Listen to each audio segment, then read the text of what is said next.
पुराना भिवानी जिला कांग्रेस के लिए जी का जंजाल बनता हुआ नजर आ रहा है, क्योंकि पिछले 3 चुनाव से ये जिला कांग्रेस को ठिंगा दिखा रहा है और 6 में से महज 1 सीट कांग्रेस को मिल रही है।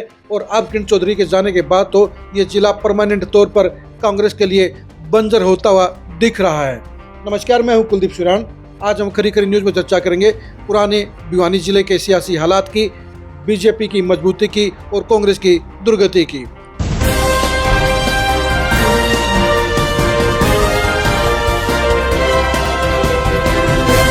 कांग्रेस ने कभी भी भिवानी जिले के लिए लंबी सोच नहीं रखी। भूपेंद्र हुड्डा के टाइम में इस जिले के साथ में उपेक्षा का व्यवहार किया गया और किरण चौधरी को निपटाने के लिए भूपेंद्र हुड्डा ने पूरी ताकत लगाने का काम किया। कलानौर निकलने के बाद भिवानी जिले की एंट्री ही साफ तौर पर बता देती थी कि इस जिले को साफ तौर पर इग्नोर किया जा रहा है और इसी इग्नोरेंस के चलते किरण चौधरी कांग्रेस छोड़ने को मजबूर हो गई और वो अपनी बेटी श्रुति चौधरी के साथ बीजेपी में चली गई। बीजेपी ने जहां उनको सांसद बनाया, वहीं उनकी बेटी श्रुति आज बीजेपी की सरकार में मंत्री है। लेकिन सवाल यह है कि भूपेंद्र हुड्डा की जिद के चलते कांग्रेस दुर्गति के कगार पर कैसे पहुंच गई है और आज पुराने भिवानी जिले में क्या सियासी हालात हैं और कांग्रेस की दुर्गति क्यों है। आज पुराने भिवानी जिले में कांग्रेस के पास एक भी मजबूत नेता नहीं है। कांग्रेस का सबसे बड़ा चेहरा सोमवीर सिंह है, जो पिछले 4 चुनाव लगातार हार चुके हैं। नंबर 2 के ऊपर उनके पास राजवीर फटिया है, जो धनबल के चलते 2024 का चुनाव लोहारू से जीत गए हैं। लेकिन अगर आज चुनाव हो जाए तो वो 20 से 25 हजार वोटों से हार सकते हैं, यानी उनकी उल्टी गिनती शुरू हो गई है। नए नवेले प्रदीप नरवाल बुआनीखेड़ा की पॉलिटिक्स देख रहे हैं, उनके पैर तमाम कोशिशों के बावजूद जम नहीं रहे हैं। इसके साथ साथ रणवीर महिंद्रा के बेटे अनिरुद्ध चौधरी भी अपनी चाची और बहन के खिलाफ राजनीति कर रहे हैं, लेकिन उनकी बरकत नहीं हो रही है। यानी भिवानी और दादरी दोनों जिलों में ही कांग्रेस के पास फिलहाल एक भी ऐसा जिताऊ चेहरा नहीं है, एक भी ऐसा मजबूत चेहरा नहीं है जो किरण चौधरी धर्मवीर का मुकाबला कर सके। किरण चौधरी और धर्मवीर व श्रुति चौधरी के अलावा भी बीजेपी के पास आज के टाइम में आधा दर्जन मजबूत नेता हैं, चाहे वो सुनील सांगवान है, चाहे वो उमेद पातुवास हैं, चाहे वो जेपी दलाल है, चाहे वो घनश्याम सराफ हैं। यानी बीजेपी जहां मजबूत नेताओं के मामले में मालामाल है, वहीं कांग्रेस पूरी तरह से इस मामले में कंगाल है। कांग्रेस के पास एक भी जिताऊ चेहरा नहीं है, कांग्रेस के पास एक भी कोई मजबूत नेता नहीं है और इसलिए 2029 में कांग्रेस भिवानी और दादरी जिलों में 0 पर सिमट सकती है। यानी खाता नहीं खुलने की संभावना अभी से नजर आती है। यानी कांग्रेस के लिए साफ तौर पर भूपेंद्र हुड्डा की राजनीति भारी पड़ी है।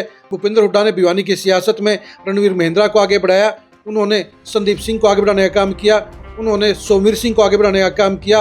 लेकिन इन सारे चक्करों में किरण चौधरी तो सेफ रही, लेकिन इनकी चपेट में कांग्रेस आ गई और साफ तौर पर नजर आ रहा है कि कांग्रेस की सियासत भिवानी जिले के अंदर खस्ता हाल हो चुकी है और यहाँ फिलहाल उसकी वापसी के कोई आसार नजर नहीं आते हैं। यानी किरण चौधरी की कांग्रेस से विदाई और बीजेपी में एंट्री ने भिवानी जिले के अंदर साफ तौर पर कांग्रेस की कुंडी बंद कर दी है। कांग्रेस का दरवाजा बंद हो गया है और कांग्रेस के पास लड़ाई लड़ने वाला नेता भी आज की तारीख में कोई नहीं है।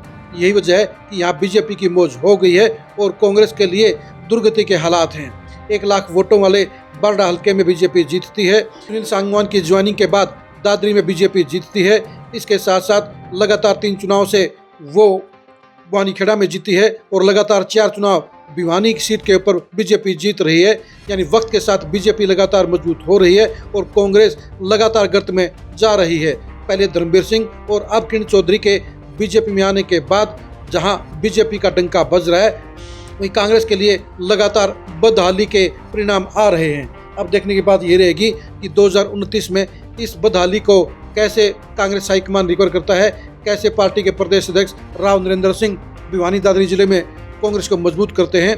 कांग्रेस के पास अगर नए चेहरों की बात की जाए तो उनमें डॉक्टर मनीषा सांगवान ही सबसे मजबूत नजर आती हैं, क्योंकि बाकी के जो चेहरे हैं उनमें प्रदीप नरवाल के ऊपर सेंटर का आशीर्वाद है, अनिरुद्ध चौधरी के ऊपर भी भूपेंद्र हुड्डा का आशीर्वाद है। लेकिन प्रदीप नरवाल और अनिरुद्ध चौधरी के अंदर वो करंट नजर नहीं आता है जो किरण चौधरी और धर्मवीर सिंह को मुकाबला देने का काम कर सके। अगर थोड़ी सी उम्मीद दादरी जिले में कहीं नजर आती है तो डॉक्टर मनीषा सांगवान के जरिए नजर आती है। विधानसभा चुनाव में 2024 में वो कांटे के टक्कर में चुनाव हार गई थी, लेकिन अभी भी उनके हौसले बुलंद हैं और सिर्फ भिवानी जिले में वही एकमात्र नेता हैं जो कांग्रेस के लिए लड़ रही हैं, जो कांग्रेस की मजबूती के लिए अपने विधानसभा क्षेत्र में लगातार एक्टिव होती हुई दिखाई दी हैं। अगर कांग्रेस हाईकमान ने भिवानी और दादरी जिले को नहीं संभाला तो 2029 भी यहाँ उनके लिए जीरो साबित हो सकता है। भिवानी जिले की सियासत की एक्सक्लूसिव खबरों को जानने के लिए आप लगातार खरी खरी न्यूज के साथ बने रहिए। आप हमारे फेसबुक पेज को फॉलो कीजिए, आप हमारे यूट्यूब चैनल को सब्सक्राइब कीजिए। नमस्कार।